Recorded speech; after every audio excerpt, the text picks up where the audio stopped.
꿈에 여기도 보니까 어느 날 현수막이 걸려있더만요.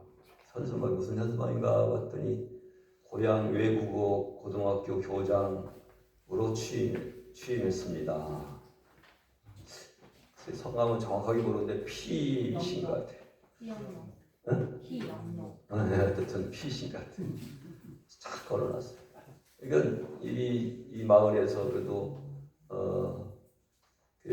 외국 고등학교 교장으로 취임했으니까 반가운 일이죠. 축하할 만한 일이죠. 현수막 다 걸어놨습니다.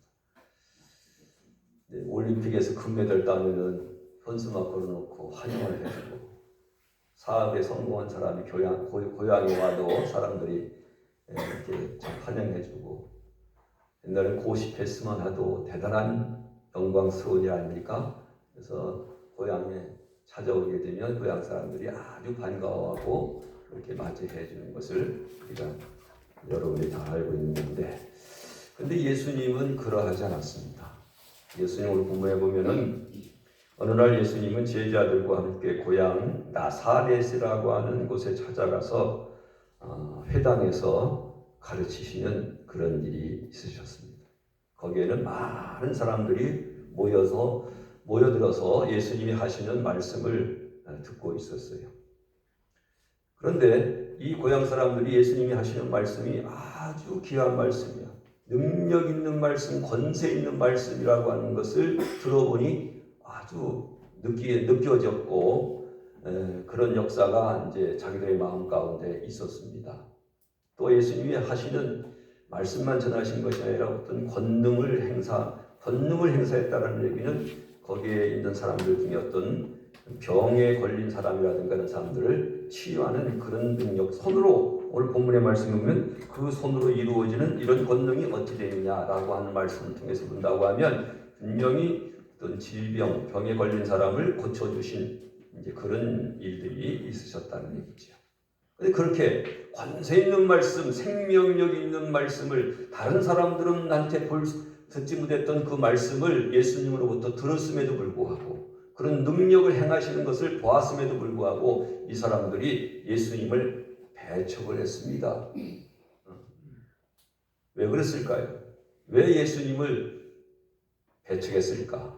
고향 사람들이 그렇다고 그 예수님이 찾아와서 이런 놀라운 일을 행하셨으면 고향 사람들 반가워하면서 우리 고향에도 이렇게 위대한 인물이 났구나 이렇게 했으면 좋았을 텐데 예수님을 배척했다 하셨어요. 왜 그랬는가? 3절의 말씀에 보면 우리가 알 수 있겠죠. 이 사람이 마리아의 아들인데 목수가 아니냐. 그러니까 우리 예수님이 약 33년을 세상에서 사셨는데 3년 동안 사역하기 전에는 목수의 일을 하셨거든요.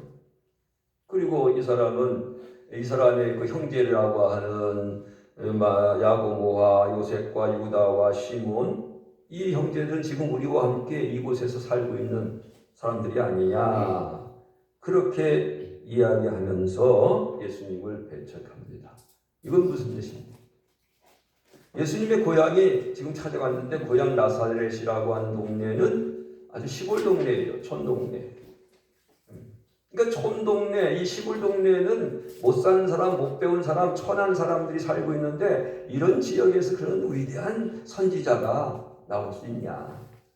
그렇지 않을 거다. 이런 생각을 하는 거지. 그런 생각을 하는 거예요. 그리고 예수님이 하신 일이 목수였거든요. 목수는 천한 직업, 못 배운 사람, 그런 사람들이 하는 일로 생각을 하니까 더욱더 예수님을 높여주지 아니하고 반갑게 맞아주지 아니하고 그렇게 배척을 하게 된 것입니다. 여러분, 예수님의 가르침에 놀라워하고 권능을 행하시는 걸 보면서도 불구하고 분명히 이분은 하나님께서 보내신 선지자다, 이렇게 그들이 받아들였으면 얼마나 좋았겠습니까? 그런데 그들은 바로 편견을 가지고 예수님의 태어난 어떤 그 출신 지역이라든가 그런 천한 직업이라든가 이런 걸 가지고 예수님을 무시하고 편견을 가지고 판단하고 평가 절하하는 것을 우리가 여기서 볼 수 있어요. 저 사람이 무슨 선지자냐? 목수의 아들이 아니냐? 목수의 아들에 불과한 뿐이다. 그리고 우리 동네 사람들이잖아. 이런 식으로 얘기하면서 완전히 예수님을 무시하고 평가 절하했다는 거죠. 거기에다가 질투까지 작용을 하게 되어 있는 것이죠. 그러니까 예수님을 선지자로 받아들이지 않고 인정하지 않고 배척을 하게 된 것입니다. 여러분, 우리가 보면은 사람이 심리가 그런 것 같아요. 나랑 가까이 있는 사람들이 뭔가 하면 참 축하해 주는데 그 반대로 오히려 축하해주지 않고 인정해주지 않고 좀 질투도 하고 그런 경향이 우리 사람에게는 다분히 있는 것 같아요. 다분히 있는 것 같아요. 제가 교사 출신 아닙니까? 몇 년 전에 우리 교회에 와서 모노 드라마를 한 1인 모노 드라마는 그 1인 뭐죠? 혼자 연극을 하시는 분인데 오셔서 여기서 연극을 한 적이 있습니다. 그분이 장로님이시라고 탤런트인데 장로님이셔요. 그래서 이제 오셔가지고 저와 함께 대화를 하면서 이제 이런저런 얘기하면서 저는 이제 과거에 어떻게 했고 우리 교회는 여기 저와 함께 과거에 근무했던 선생님들이 몇 분 계십니다. 그랬더니 깜짝 놀란 거예요. 왜 깜짝 이어서 선생님들이 같이 근무하면서 이렇게 목사님으로 이렇게 대하기가 쉽지 않을 텐데요. 예? 받아들이지 않는다는 얘기지. 쉽지 않다는 얘기지. 목사님으로서 같은 동료가 목사님으로서 이렇게 쉽게 말하면 존경하고 이렇게 대하기가 쉽지 않다는 거예요. 그래서 저는 그랬어요. 우리 교회 오신 분들은 그렇지 않습니다. 저한테 얼마나 잘하는지 몰라요. 저는 그렇게 말씀을 드렸습니다만은 아마 사회 통념상 그런 부분들이 많이 있으니까 그 장로님께서 이렇게 말씀하신 것이 아닌가 이렇게 생각을 해봅니다. 사람들이 자기가 친숙한 사람 이런 사람들이 있으면 그런 사람들이 과거의 어떤 이력이라든가 이런 것들을 잘 아니까 특히 이 성직자라든가 이런 분야에서는 참 대접받기가 쉽지 않은 모습들이 있는 것도 사실입니다. 예수님이 아니고 그런 동네 사람들이 그렇게 생각을 하는 거예요. 저 사람 목수가 아니냐? 저 사람의 형제들이 우리와 함께 이렇게 지금 살아가는데 배우지 못한 사람 아니냐? 무슨 저 사람이 선지자겠느냐? 그렇게 생각하고 그를 배척했다라고 하는 사실입니다. 여러분, 우리가 예수님을 믿는 저와 여러분들이 이것은 그 시대의 상황에서 우리 말씀을 이렇게 들으면서 이 말씀이 그 시대의 말씀으로만 끝나면 안 되는 거죠. 우리에게 적용을 해야 됩니다. 우리가 여러분들이 예수님을 믿을 때 예수님 믿지 않습니까? 여러분들 그런 사람들 하나도 없을 거예요. 예수님으로부터 어떤 은혜를 잊기 위해서 하나님의 은혜를 잊기 위해서는 바로 예수님이 하나님의 아들이시고 우리의 구원자이심을 믿고 영접을 해야 될 줄로 믿습니다. 아멘. 하나님의 자녀가 되는 권세가 어떻게 이루어지는 겁니까? 예수님을 영접할 때, 그 이름을 영접할 때 하나님의 자녀가 되는 권세를 주셨다고 했어요. 그렇기 때문에 우리가 신앙에서 매우 중요한 것입니다. 예수님을 어떻게 우리가 받아들이느냐에 따라서 우리의 삶에 하나님이 주시는 은혜를 우리가 경험할 수가 있는 거예요. 절대 여러분들이 예수님을 믿는 저와 여러분들이 예수님을 하나님의 아들로 우리의 구원자로 믿지 않는다고 하면 우리는 형식적으로 종교 생활을 하는 것에 불과한 것이지 아무런 우리의 삶에 주님으로부터 하나님으로부터 얻어질 수 있는 은혜라고 하는 것은 우리가 경험할 수가 없는 것이다. 그러므로 저와 여러분들은 항상 예수님을 의지하고 예수님을 하나님의 아들 내 생명을 구원해 주신 구원자이심을 믿고 그분을 의지하며 나아갈 수 있는 저와 여러분 되기를 바랍니다. 우리가 예수님을 믿고 영접할 때 힘들고 어렵게 살아가는 그런 삶 속에서 주님을 의지하게 될 때 그런 가운데 하나님이 주시는 은혜로 말미암아 힘들고 어려운 상황을 우리가 이겨낼 수가 있는 것입니다. 우리가 몸에 육신에 열려 육신의 질병, 육신의 그 아픔도 마찬가지예요. 영육갈 모든 부분에 마찬가지입니다. 어려움이 있고 또는 몸이 약해서 질병이 있다 하더라도 우리 주님이 우리를 구원해 주신다라고 하는 믿음으로 하나님을 의지할 때, 주님을 의지하게 될 때 주님의 능력의 역사가 우리 가운데 일어나게 될 줄로 믿습니다. 이게 신학입니다. 그러니까 그 사람들이 그렇게 예수님을 이런 목수야, 네가 목수가 아니냐, 너 우리 나사렛과 같은 이 촌동네 시골 동네에서 그런 위대한 선지자는 절대 나올 수가 없어.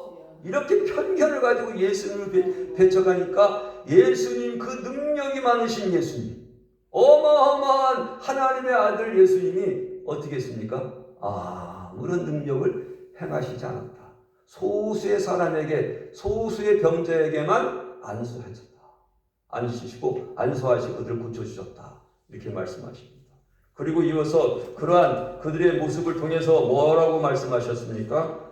5절에 4절에 보면 선지자가 자기 고향과 자기 친척과 자기 집에서는 존경을 받죠. 그러니까 선지자, 특별히 선지자, 하나님의 사람들은 자기 고향에 가서 친척들로부터 존경받지 못한다는 얘기죠. 여러분, 우리는 절대로 어떤 사람을 볼 때마다 그분이 어디 출신입니다. 신분 가지고 평가하고 뭐 배웠니 안 배웠니 어느 지역이니 뭐니 이런 걸로 우리가 만약에 판단한다고 하면 우리는 하나님의 사람이 아닌 것이죠. 우리가 이 말씀을 듣고 여러분들이 절대로 선입견을 가지고 사람에 대해서 평가하는 그러한 불신앙을 갖게 되지 않기를 주의 이름으로 축원합니다. 아멘. 우리 바울 사도는 고린도전서에 이렇게 말씀하십니다. 하나님은 어떤 분이시냐? 미련한 자를 택하셔서 지혜로운 자를 부끄럽게 하신다. 아멘. 할렐루야. 아멘. 또 약한 자를 택하셔서 강한 자를 부끄럽게 하신다. 아멘. 천하고 멸시받고 없는 자들을 택하셔서 있는 것들을 폐하여 하신다. 아멘. 그래서 아무 육체도 하나님 앞에 자랑할 수 없게 하시기를 합니다. 이렇게 말씀하고 있어요. 저도 목회를 해보면 솔직하게 말씀드리는 겁니다. 뭐 많이 배웠다고 하나님께서 그분 쓰시는 거 아니더라고요. 돈 있다고 그분 쓰시는 분 아니더라고요. 오히려 많이 많은 사람들이 더 대들고 더 막 그냥 말도 잘 안 듣고 더 자기 잘났다고 이렇게 자랑하고 그래요. 하나님께 쓰임받는 사람들 보면은 그런 거 관계없습니다. 진짜 순수한 마음으로 믿음을 가진 사람만이 하나님께 쓰임받는 자입니다. 그러므로 말미암아 우리는 절대로 사람의 생각으로 남을 우리가 그렇게 판단하고 그런 어리석은 그러한 불신앙을 갖게 되지 않는 여러분이 되실 수 있길 바랍니다. 또 한 가지는 오늘 본문의 말씀을 통해서 제가 오늘 말씀 여러분들에게 가장 중심적으로 말씀드리려고 하는 것은 뭐냐? 자, 우리는 서로 인정해주는 사람이 되어야 됩니다. 서로 칭찬하고 격려하고 인정해주는 사람이 되어야 돼. 다시 말씀드립니다. 그 능력이 많고 하나님의 아들임에도 불구하고 엄청난 능력을 행하시는 분이 아니십니까? 근데 고향 사람들이 그를 받아들이지 않았어요. 하나님의 아들로 인정해주지 않았습니다. 하나님의 아들 선지자로 그들이 받아들이지 않고 배척하고 인정해주지 않으니까 그 능력이 많으신 예수님이 그곳에서는 아무것도 할 수가 없었다. 6절 말씀, 거기서는 아무 권능도 행하실 수 없어 다만 소수의 병자에게 안수하여 고치실 뿐이었다. 이렇게 말씀하고 있어요. 하물며 예수님도 그런데 우리의 공동체 안에 함께 우리가 신앙생활하고 함께 공동체를 섬기는 저와 여러분들의 그러한 삶 가운데 우리가 서로 칭찬해주고 격려해주고 존경해주지 않는다고 하면 우리 같은 연약한 사람들이 무슨 일을 할 수가 있겠습니까? 우리가 로마서 12장 10절 말씀에 보면 한번 같이 읽어볼까요? 시작. 형제를 사랑하여 서로 우애하고 존경하기를 서로 먼저 하며, 또한 히브리서 10장 24절 맨 마지막 시작. 서로 돌아보아 사랑과 선행을 격려하며. 두 번째 잠언 말씀 시작. 선한 말은 꿀송이 같아서 마음에 달고 뼈에 양약이 되느니라. 자, 이런 말씀 여러분들이 뭐 당연히 누구나 이런 말씀 들을 때 다 온전히 잘 받아들이시잖아요. 실제 삶과 하면서 우리가 이런 말씀 가운데 상대방을 대하자 이 말이지. 우리가 어떤 사람을 칭찬하고 격려하고 그 사람을 인정해주면 그 사람이 조금 약간 좀 부족한 거 있다 하더라도 아주 신바람 나서 더 열심히 하고 어떤 능력까지 더 많이 발휘할 줄로 믿습니다. 근데 반대로 칭찬도 안 해주고 격려도 안 해주고 또 인정도 안 해주면 사람이라는 게 어떻게 돼요? 일을 하려고 해도 위축되고, 그렇지 않습니까? 열심히 하려다가도 어떻게 해요? 시들어버리고 있던 능력도 다 사그라드는 그런 것이 현실이 아니겠어요? 그 능력이 많으신 예수님도 그러셨는데 우리 같으면 더 말할 것도 없죠. 그러니까 성도 간에는 서로 칭찬해주고 격려해주고 또 서로가 인정해주는 그러한 아름다운 신앙의 인격이, 신앙의 미덕이 우리에게 있어야 될 줄로 믿습니다. 그런데 여기에서 여러분, 우리 사람 인간이 그래요. 그러니까 우리가 인간이 그렇기 때문에 이게 항상 말씀을 통해서 우리 자신을 돌아보면서 깨달으면서 우리가 참 그리스도의 성품을 닮아갈 수 있는 믿음의 모습이 우리에게 있어야 되는데, 사람이라고 하는 게 우리가 여기서 절대 하지 않아야 될 것이 있어요. 이거 남을 칭찬해주고 격려해주고 그 사람을 인정해주면은 은근히 그 옆에 있는 사람들이 이상하게 시기 질투가 있는 경향이 있을까 없을까? 있어요. 이게 사람이 심정이 그래요. 같은 데 그런 얘기 했더니 여자들은 기본적으로 시기 질투가 있어요 그러더라고. 어떤 게 몰라요. 남자보다 여자가 더 많은 건지는 모르겠습니다만은 남자들도 있겠죠 당연히. 요새는 남자 여자 구분해서 그런 말 하면은 혼나죠. 있었던 얘기니까 여러분 이해하시고 꼭 여자만 그렇다는 게 아닙니다. 그러니까 우리가 같이 칭찬해주고 격려해주고 존경해주면 같은 마음 가지고 해야 될 텐데, 그걸 이제 어떤 사람이 하잖아요. 그 어떤 사람이 보니까 은근히 삐딱선이 탄다 이 말이지. 시기가 나고 질투가 나는데 여러분 그걸 하지 마세요. 진짜 하지 마세요. 사람이 좀 솔직한 배알이 꼬인다고 그러니까 속세말로 그런 경우도 뭐 인간적으로 생각하면 그럴 수도 있는데, 그것이 사람을, 공동체를 힘들게 하고 어렵게 만듭니다. 본인도 어렵고 본인도 힘들고 어렵고 전체가 다시 흐트러지는, 은혜가 넘쳤다가도 은혜가 완전히 주저앉아버리는 그런 상황이 오게 된다 이 말이죠. 잠언 14장 30절 말씀에 보면 마음의 평안은 육신의 생명인데 시기는 뼈를 썩게 하느니라. 그만큼 시기와 질투는 영혼뿐만 아니라 삶 전체를 병들게 하는 것이 시기와 질투다. 야고보서 3장 16절의 말씀에 보면 다툼이 있는 곳에는 혼란과 모든 악한 일이 있게 된다. 모든 혼란스러움과 악한 일은 시기와 다툼에서 이루어진다 이 말이죠. 공동체를 무너뜨리는 뿌리가 뭐냐? 시기와 질투다. 한번 생각해 봅시다.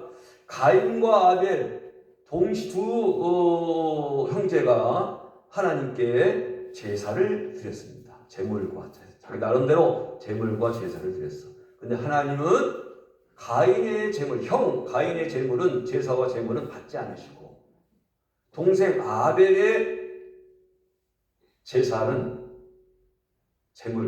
아벨과 드렸던 제물 우리 하나님 받으셨어요. 그러니까 형이 이걸 보고 시기 질투가 난 거지. 그래서 어떻게 됐으면 결과적으로 동생을 돌로 쳐 죽이잖아요. 비극적인 뭐 시기 질투에서 그런 일이 발생합니다. 그럼 가인은 온전했겠는가?